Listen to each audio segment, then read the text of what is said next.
शनिदेव के जन्म की कथा। किस कठिन परिस्थिति में शनिदेव का जन्म हुआ और वे न्याय के देवता कैसे बने, सुनिए शनिदेव की महान कथा। जो भी इस कथा को ध्यान से पूरा सुनता है, शनिदेव उस पर कुदृष्टि कभी नहीं डालते हैं, बल्कि जीवन भर शनि महाराज उनकी सहायता करते हैं, रोग दोषों से रक्षा करते हैं, उस पर लगे सभी झूठे आरोप नष्ट हो जाते हैं, व्यक्ति को समाज में सम्मान और कीर्ति तुरंत ही प्राप्त हो जाती है। इसीलिए शनिदेव की कृपया पाने के लिए आप भी इस कथा को ध्यान पूरा अवश्य सुने और वीडियो को लाइक जरूर करें। तो चलिए आपको सुनाते हैं शनि महाराज की कथा। प्राचीन काल की बात है। स्वर्ग के आकाश में भगवान सूर्यदेव अपने असाधारण तेज और प्रकाश के साथ देदीप्यमान थे। उनका तेज इतना प्रखर था कि देवों और मानवों सबके लिए वे जीवन के स्रोत थे।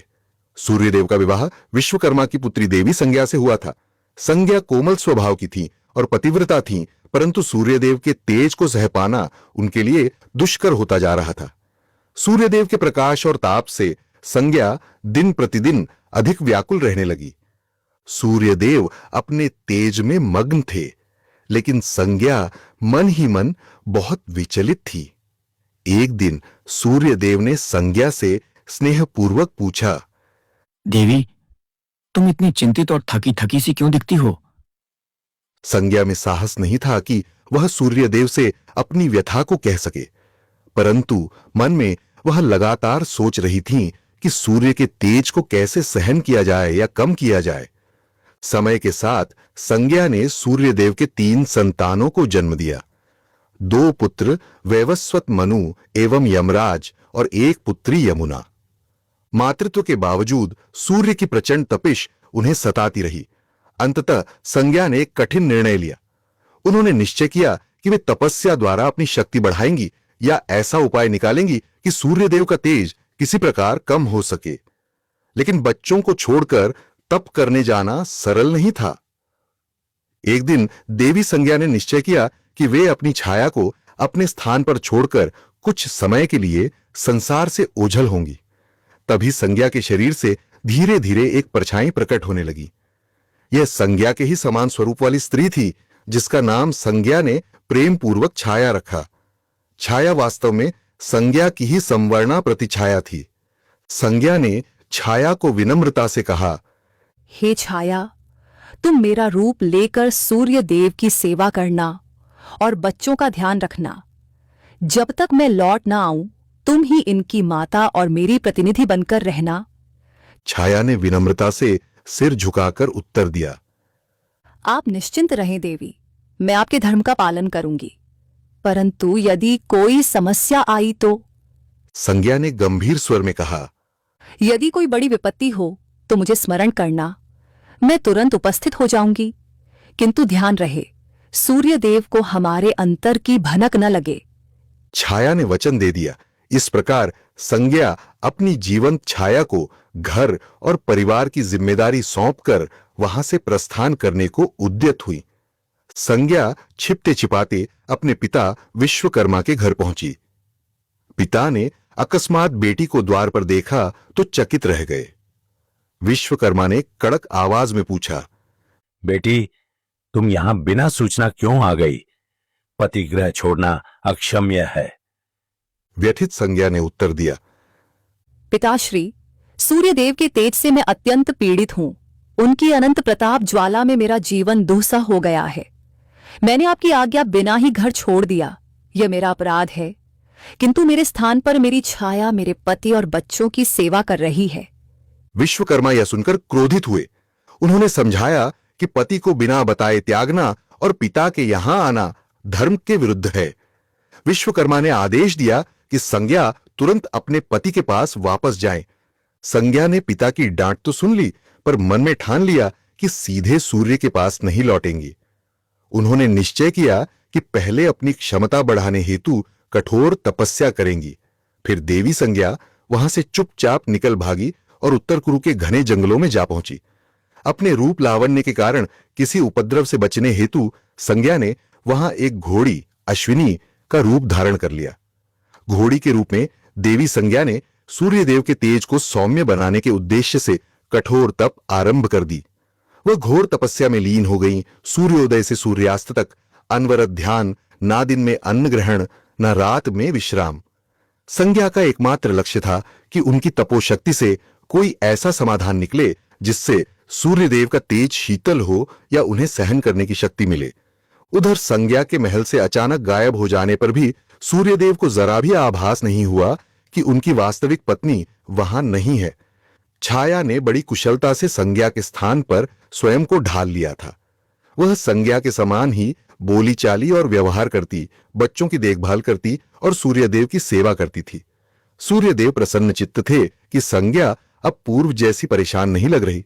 उन्होंने सोचा शायद समय के साथ संज्ञा ने स्वयं को अनुकूल कर लिया है। इस प्रकार छाया के साथ सूर्यदेव का गृहस्थ जीवन सुचारू रूप से चलने लगा। समय बीतने लगा। संज्ञा के छोड़े हुए तीनों बच्चे यम, यमुना और मनु छाया को ही अपनी जननी मानकर स्नेह करने लगे थे। छाया भी उनके प्रति पर्याप्त ममता दिखाती, किंतु हृदय में वह सदा सजग रहती कि वह मूल माता नहीं है। सूर्यदेव छाया के साथ वैसे ही व्यवहार करते जैसे पहले संज्ञा के साथ करते थे। छाया मन ही मन देवताओं के देव महादेव शिव की परम भक्त थीं। संज्ञा के वचन के अनुसार वह तन मन से सूर्यदेव की सेवा तो करती, पर हृदय में भगवान शिव की आराधना प्रतिपल चलती रहती। कुछ समय बाद छाया एक दिन अप्रत्याशित रूप से स्वयं को गर्भवती अनुभव करने लगी। सूर्यदेव के तेज से वह गर्भ काफी ऊर्जावान था। छाया ने मन ही मन भगवान शिव को स्मरण किया और निश्चय किया कि वह इस गर्भस्थ शिशु के लिए कठोर तप करेगी ताकि बालक को शिव की कृपा प्राप्त हो और कोई अनिष्ट न हो। अब छाया प्रतिदिन सूर्यलोक में रहकर भी घोर तप का पालन करने लगी। गर्भवती होने के बावजूद छाया प्रातःकाल सूर्य की पहली किरण के साथ उठती और भगवान शंकर का ध्यान करती। तेजस्वी सूर्य की किरणें सीधे उनके शरीर पर पड़ती, पर छाया उन किरणों की परवाह किए बिना भूमि पर नंगे पैर खड़ी होकर भगवान शिव का नाम जपती रहती। उनका यह कठोर व्रत कई दिनों तक निरंतर चलता रहा। छाया के इस अटल तप और निर्जल व्रत का प्रभाव उनके गर्भ पर भी पड़ा। सूर्यदेव की तीक्ष्ण किरणें सीधी गर्भस्थ शिशु पर पड़ रही थीं। ऊपर से माता अन्न जल बिना तपस्यारत थीं। इस दुहासह साधना के परिणाम स्वरूप गर्भस्थ शिशु का वर्ण धीरे धीरे अंधेरे के समान काला होने लगा, मानो मां की तपस्या की तपिश और सूर्य की गर्मी ने मिलकर उस बालक को श्याम वर्ण प्रदान कर दिया हो। हालांकि छाया को इसका भान नहीं था। वह तो अपनी साधना में लीन थी और गर्भ की रक्षा व शिशु की शक्ति के लिए शिव से प्रार्थना कर रही थी। समय आने पर छाया ने एक पुत्र को जन्म दिया।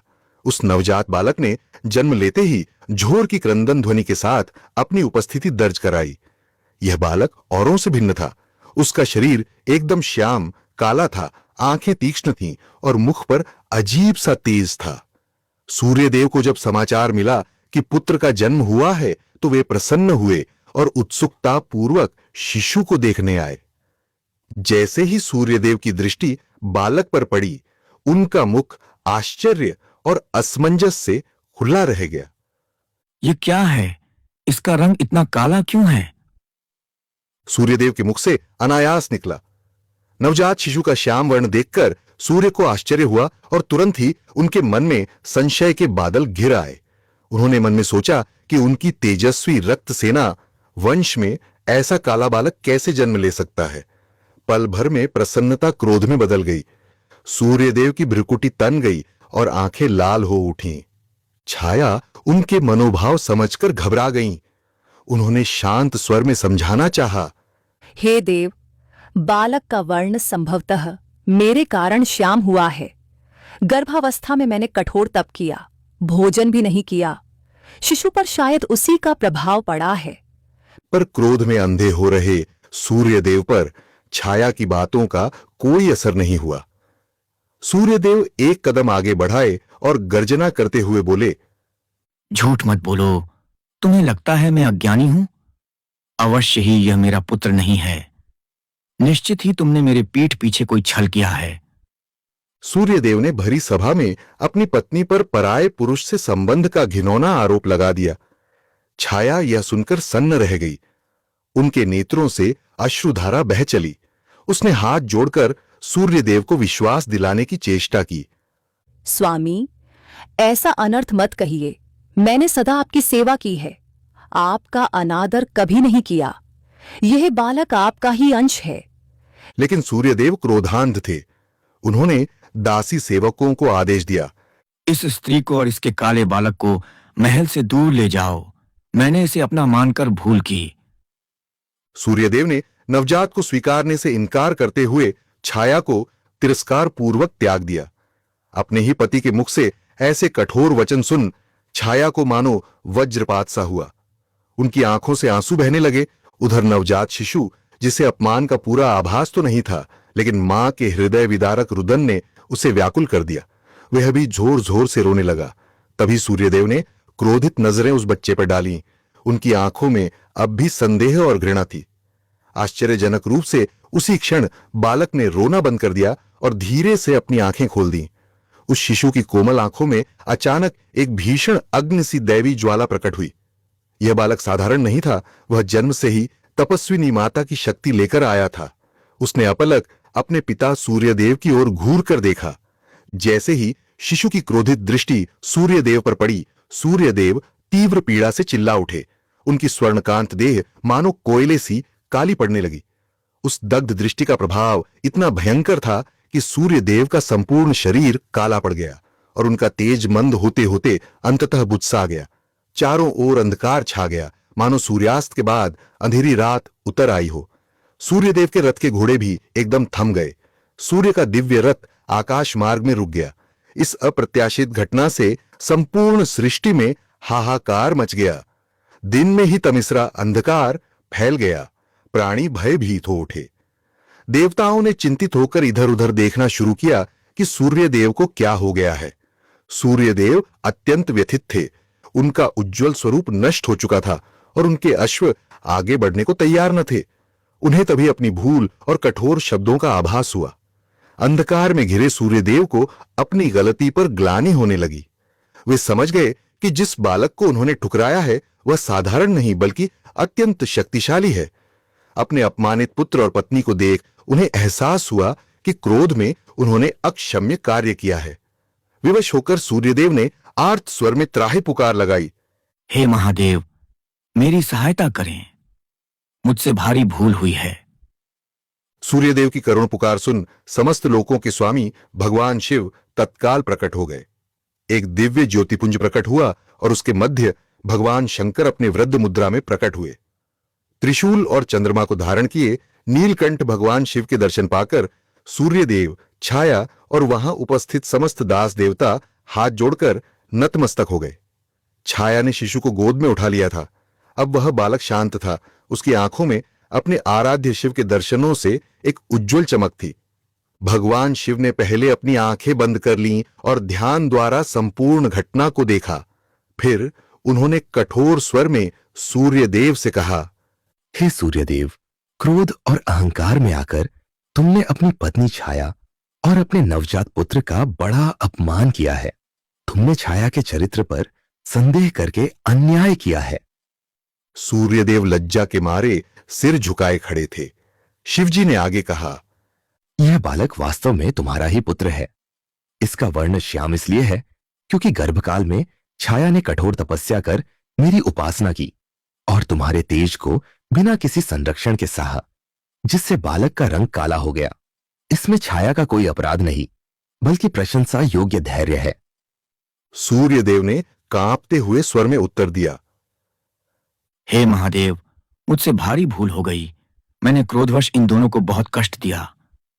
कृपा कर मुझे क्षमा करें और अपना तेज वापस प्रदान करें। सूर्यदेव ने विनम्रतापूर्वक छाया और बालक की ओर देखकर कहा, मैं अपने कटु शब्द वापस लेता हूं। छाया, तुम निरपराध हो और यह बालक निश्चय ही मेरा ही पुत्र है। सूर्यदेव को पश्चाताप करते देख भगवान शिव का क्रोध शांत हुआ। उन्होंने अपने हाथ से आशीष देते हुए सूर्यदेव को पुनः तेजस्वी रूप प्रदान किया। उनकी काली पड़ी देह फिर से सुनहरे तेज से चमकने लगी और अंधकार चीरता हुआ प्रकाश चारों दिशाओं में फैल गया। सूर्यदेव के रथ के अश्व भी पूर्ण जीवित होकर गति से दौड़ने लगे। सृष्टि फिर से प्रकाशमान हो उठी। सूर्यदेव ने तुरंत छाया और अपने पुत्र को गले से लगा लिया। सूर्य ने कहा, छाया, तुमने जो तप किया उससे हमारे पुत्र को अद्भुत शक्ति मिली है। मैं तुम्हारा ऋणी हूं और अपने आचरण पर अत्यंत लज्जित हूं। छाया के नेत्रों से आनंद के आंसू बहने लगे। उन्होंने सूर्यदेव को क्षमा कर दिया। नन्हा शिशु भी मानो मुस्कुरा रहा था। पिता का स्नेह पाकर वह प्रसन्न था। शिव ने बालक को आशीर्वाद दिया और कहा, वत्स, तुमने जन्म से ही अन्याय का सामना किया है और तुम में अन्याय का प्रतिकार करने की शक्ति है। अपनी माता की तपस्या के फलस्वरूप तुम में मेरा अंश समाहित है। मैं तुम्हें आशीर्वाद देता हूं कि तुम लोक में न्याय के देवता के रूप में प्रतिष्ठित होगे। तुम लोगों को उनके कर्मों के अनुसार फल दोगे, पापियों को दंड और सत्पुरुषों को पुरस्कार। सूर्यपुत्र होने के नाते तुम्हारा स्थान आकाश मंडल में नवग्रहों के रूप में होगा। अन्य ग्रहों में तुम्हारा स्थान ऊंचा होगा क्योंकि तुम कर्मफल दाता हो। अब से तुम शनि नाम से प्रख्यात होगे। शनय, चलने वाले ग्रह। सप्ताह का एक दिन शनिवार तुम्हारे नाम से होगा और इस दिन तुम्हारी पूजा से प्राणियों के कष्ट दूर होंगे। शिव के वचनों ने नवजात शनि को मानो पल भर में युवावस्था का तेज प्रदान कर दिया। सबने अनुभव किया कि उस बालक के रूप में एक महान शक्तिशाली देवता प्रतिष्ठित हो रहा है। छाया ने शिवजी को हृदय से प्रणाम किया और बोली, प्रभु, आपके अनुग्रह से ही मेरे पुत्र को मान मिला। मेरी तपस्या सफल हुई। सूर्यदेव ने भी शिव की स्तुति की। शिवजी ने प्रसन्न होकर अंतर ध्यान होने से पूर्व कहा, याद रहे, शनिदेव प्रजा को उनके कर्मों का न्यायपूर्ण फल प्रदान करेंगे। इनकी दृष्टि से कोई भी कर्म छिपा नहीं रहेगा। तुम सब इन्हें आदर दो।